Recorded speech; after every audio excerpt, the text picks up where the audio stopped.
Sorry, it's DJ. Certified business coach and motivational speaker. আজকে আলোচনা করব কঠোর পরিশ্রম করেও, সারাদিন অক্লান্ত পরিশ্রম করেও কেন একদল মানুষ গরিব হয়ে থাকে, ধনী হতে পারে না। অ্যাকচুয়ালি পরিশ্রম করে কি ধনী হওয়া যায়? পরিশ্রম করে যদি ধনী হতো তাহলে আজ সারা পৃথিবীর মধ্যে কোনো গরিব মানুষ থাকতো না। সুতরাং পরিশ্রম করে ধনী হওয়া যায় না। পরিশ্রমটা করতে হবে একটা সঠিক পদ্ধতিতে। যেমন আপনি একটা দেওয়ালে পেরেক মারতে চাইছেন, কিছুতেই পারছেন না, সারাদিন অক্লান্ত পরিশ্রম করলেন, 10-15টা পেরেক বেঁকে গেল, বাট দেওয়ালের মধ্যে ঢোকাতে পারলেন না। আপনি একটা গাছকে উফড়ানোর চেষ্টা করছেন, একটা বড় গাছ, পুরনো গাছ, তাকে উফড়ানোর চেষ্টা করছেন, সারাদিন অক্লান্ত পরিশ্রম করলেন, ঘাম ঝরে গেল, খিদে পেল, ক্লান্ত হলেন, কিন্তু গাছটা উফড়াতে পারলেন না। অ্যাকচুয়ালি আপনি পরিশ্রম করেছেন, বাট নিটফল চির। অর্থাৎ এই ধরনের পরিশ্রম করে আপনি জীবনে কখনো ধনী হতে পারবেন না, সফল হতে পারবেন না। তাহলে কি করতে হতো? সঠিক পদ্ধতিটা কি? ওই যে পেরেকটা ঢোকাতে পারলেন না, তার কারণটাই হচ্ছে হয়তোবা সেই জায়গায়, সেই সামনে একটা পিলার আছে। আপনি 1 ফুট বা 2 ফুট যদি ডান দিক বা বাম দিক চেপে পেরেকটা মারতেন, অবশ্যই ঢোকাতে পারতেন।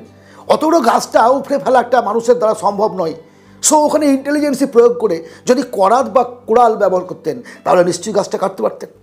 এটা হচ্ছে সঠিক পদ্ধতিতে পরিশ্রম করলেই হবে না, পরিশ্রমের যেন পদ্ধতিটা ঠিক থাকে। আমরা যে পরিশ্রম করি, আপনি পরিশ্রমের এই যে শরীরের এই অংশ থেকে এই অংশ পর্যন্ত আপনি যতটা পরিশ্রম করাতে পারবেন, তত বেশি ধনী হবেন, তত দ্রুত বেশি টাকা ইনকাম করতে পারবেন। আপনার এই থেকে এই নিচের দিকটা হচ্ছে কায়িক পরিশ্রমের জন্য, লেবারের জন্য। সেটা পরিশ্রম করে সেই জায়গায় শুধু পরিশ্রম করে জীবনে অনেক টাকা ইনকাম করতে পারবেন না। আর যদি পারতেন, তাহলে একটা অফিসের দারোয়ানের বেতন সবচেয়ে বেশি হতো, কারণ সে কন্টিনিউয়াসলি গেটের বাইরে 12 ঘন্টা 14 ঘন্টা দাঁড়িয়ে থেকে ডিউটি করে। কিন্তু সেই অফিস বস, সেই অফিসের একজন ম্যানেজার 4 চাকায় এসে 6 ঘন্টা ডিউটি করে বা 8 ঘন্টা ডিউটি করে তার 4 গুণ বেতন নিয়ে গিয়ে বাড়ি চলে যায়। কারণটা কি? শরীরের সঙ্গে সঙ্গে আপনি যদি আপনার বুদ্ধিমত্তাকে প্রয়োগ করে কোনো কাজ করেন, সেই কাজটা সঠিক পদ্ধতিতে হবে এবং সঠিকভাবে ইনকাম করতে পারবেন। ধনী না হতে পারার দ্বিতীয় আরও একটা কারণ, আমরা কি চাই সেটা জানি না, কীভাবে চাই সেটা আমরা জানি না। আমরা খুঁজতে থাকি যে আমরা এটা কাজ করব, টাকা ইনকাম করব, কিভাবে করব, কোন কাজ করব সেটাই তো ঠিক করতে পারছি না, তারপরে আবার কিভাবে করব সেটা চিন্তা করছি। আগে ঠিক করুন আপনার চাহিদা কি, আপনি কি চান সেটাকে ইউনিভার্সকে জানান, সেটা সব থেকে আগে জানান। কারণ এই ইউনিভার্সে নেই এমন কোনো কথা নেই, যা চান তাই পাবেন, যা চান, যদি সেই চাহিদাটা সঠিক হয়, আন্তরিকভাবে হয়, পাওয়ার ক্ষমতা থাকে। কারণ একটা বয়সের পরে সমস্ত কিছু চেঞ্জ হয়ে যায়। আজ যদি আমি ইচ্ছে করি যে আরও 2 ইঞ্চি লম্বা হবো, পারবো না, কিন্তু একটা বয়স পর্যন্ত সেই সীমা ছিল যে একটা 10 বছরের বাচ্চা চেষ্টা করলে পরে হয়তো আরও 2 ইঞ্চি বাড়তে পারতো। সো চাহিদাটা ঠিক মতো যদি থাকে, কিভাবে পাবেন সেটা অটোমেটিক্যালি ইউনিভার্স, সৃষ্টিকর্তা ঠিক করে রেখেছেন, ঠিক রাস্তা পেয়ে যাবেন। ঠিক আপনি যদি চান দিল্লি যেতে, হয়তো পথ অবরোধ চলছে, আপনি ট্রেন ধরবেন, ট্রেন অবরোধ চলছে, বিমান ধরবেন। ইচ্ছেটা হচ্ছে সবচেয়ে বড় কথা, সঠিক ইচ্ছে, কোথায় পৌঁছাবো, ডেস্টিনিটা কি, কত টাকা চান, কোন কাজ করতে চান, ভালো রেজাল্ট করতে চান, যেটা চান সেই চাহিদাটা আন্তরিকভাবে হতে হবে।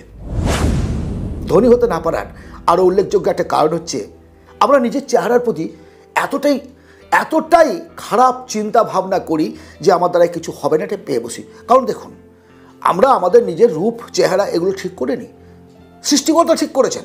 সুতরাং আপনি চেষ্টা করলেই আপনার চেহারা পরিবর্তন করতে পারবেন না। আমার দাঁত উঁচু, আমার রং কালো, আমার মাথার চুল নেই, আমার হাইট কম, ইত্যাদি জায়গাটায় আমার কিছু করার নেই। আপনি যদি সবসময় এই বিষয়টিকে নিয়ে চিন্তা করেন যে আপনাকে নিয়ে লোকে কী ভাবছে, অন্যরা কী ভাবছে, আমি তো পারবো না, আমার তো চেহারা ভালো না, আমার তো হাইট ভালো না, তাহলে আপনার জীবনে কিছু হবে না। আপনি কি চান, আপনার চাহিদাটা সঠিক পদ্ধতিতে আপনি চেষ্টা করুন, দেখবেন ঠিক আপনার লক্ষ্যে পৌঁছবে। আপনাকে নিয়ে যারা ভাবছে তাদের ভাবতে দিন, আপনাকে নিয়ে যারা চিন্তা করছে তাদের চিন্তা করতে দিন, আপনার জন্য যাদের জ্বলন হচ্ছে তাদের জ্বলতে দিন। বাট আপনি কি চান, আপনার কি চাহিদা, এই পৃথিবীটাকে আপনি কোন চোখে দেখছেন, সেটাই আপনার সাফল্যের রাস্তা। আপনার দৃষ্টিভঙ্গিটা, অন্যের দৃষ্টিভঙ্গি নয়। আবারও বলছি, অন্যরা আপনার সম্পর্কে কী ভাবছে তার উপর আপনার সফলতা নির্ভর করে না। আপনি আপনার সফলতার জন্য এই পৃথিবীটাকে কিভাবে দেখছেন, আপনার দৃষ্টিশক্তিটা কেমন, সেটাই হচ্ছে সফলতার মূল রহস্য। আমরা ক্লান্ত হয়ে পড়ি, খুব দ্রুত ক্লান্ত হয়ে পড়ি। কোনো একটা কাজ করছি, মেবি ধরুন আমি একটা ইউটিউব চ্যানেল খুললাম, আমি এগিয়ে যেতে পারছি না, আমার সাবস্ক্রাইবার নেই, ভিউয়ার্স নেই, হাল ছেড়ে দিলাম। এই যে দ্রুততার সঙ্গে পাওয়ার একটা লোভ, এই লোভ মানুষকে হতাশা এবং বিফলতা এনে দেয়। আপনি যদি চান জীবনে প্রতিষ্ঠিত হতে, ধৈর্য রাখুন, একটা লক্ষ্য স্থির করে সেই লক্ষ্যের প্রতি এগিয়ে যান। আপনি যদি লক্ষ্যটাকে ঠিক রাখতে পারেন, যে কোনোভাবে হোক সেই জায়গায় পৌঁছাবেন। আমি বলেছি দ্বিতীয় পয়েন্টে, যে কোনোভাবে হোক পৌঁছাবেন, দ্রুততার চেষ্টা করবেন না। আর একটা কথা, নিজের মধ্যে এমন একটা জেদ তৈরি করতে হবে না, যতক্ষণ পর্যন্ত আপনি আপনার লক্ষ্যে পৌঁছাচ্ছেন না, আপনার ঘুম, আপনার আরাম হারাম করে দিন। ভুলে যান শাহরুখ খানের সেই কথাটা মনে রাখুন, যতক্ষণ পর্যন্ত আপনার লক্ষ্যে আপনি পৌঁছাবেন না, ততক্ষণ কোনো দিকে তাকাবেন না, কোনো দিকে তাকাবেন না। নো বন্ধু বান্ধব, নো আত্মীয় স্বজন, নো আতিথ্যতা, নো বেড়াতে যাওয়া, নো কিছু। শুধু নিজেকে চিনুন, নিজের জন্য কাজ করুন, নিজের কাজকে ভালোবাসুন। যতক্ষণ পর্যন্ত আপনি আপনার লক্ষ্যে পৌঁছাতে পারবেন না, ততক্ষণ পর্যন্ত। ইয়েস, ধনী হতে না পারার আরও একটা বড় কারণ সেটা হচ্ছে গরিব মানুষরা কী করে যান, যেখানে সেখানে মন দিয়ে বসে, যেখানে সেখানে আত্মীয় স্বজন, বন্ধু বান্ধব, বাবা মা, পরিবার, পাড়া, সমস্ত কিছু মন দিয়ে বসলো। সবার জন্য কাজ করার সময় আছে, তার নিজের জন্য নেই। ধনী মানুষরা সেটা করে না।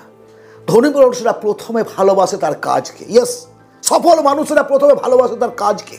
একজন অলিম্পিয়াড 15 মিনিট আধ ঘন্টার একটা পারফরমেন্স করার জন্য 5 বছর পরে, গত 5 বছর ধরে অক্লান্ত পরিশ্রম করে সেই কাজটাকে ভালোবেসে চলে, মাত্র 15টা মিনিটের জন্য। তারপর যখন জয়ের মুকুট পরে বেরিয়ে আসে, হাজার হাজার বন্ধু থাকে তার। যেখানে সেখানে মন প্রথমে নয়, কাজে মন দিন। কাজে সফলতা পাওয়ার পর অটোমেটিক্যালি আপনার মন জয় করার জন্য মানুষের ভিড় উপচে পড়বে। এস, আশা করি আজকের এই ছোট্ট পরিসরের আলোচনায় আমরা কেন ধনী হতে পারি না এবং আমরা কেন সফল হতে পারি না তা আপনাদের বোঝাতে পেরেছি, এবং কিভাবে সেই জায়গায় যাওয়া সম্ভব সেটা বোঝাতে পেরেছি। আলোচনাটি যদি ভালো লাগে অবশ্যই একটা লাইক করবেন, সাবস্ক্রাইব করবেন, কমেন্ট করবেন কী ধরনের ভিডিও চান। Business, money management and motivation নিয়ে আমার এই চ্যানেল। এতদিন যেমন আমার সঙ্গে আছেন, আগামী দিনও থাকবেন, এই আশা রেখে শেষ করছি। ভালো থাকবেন, আনন্দে থাকবেন।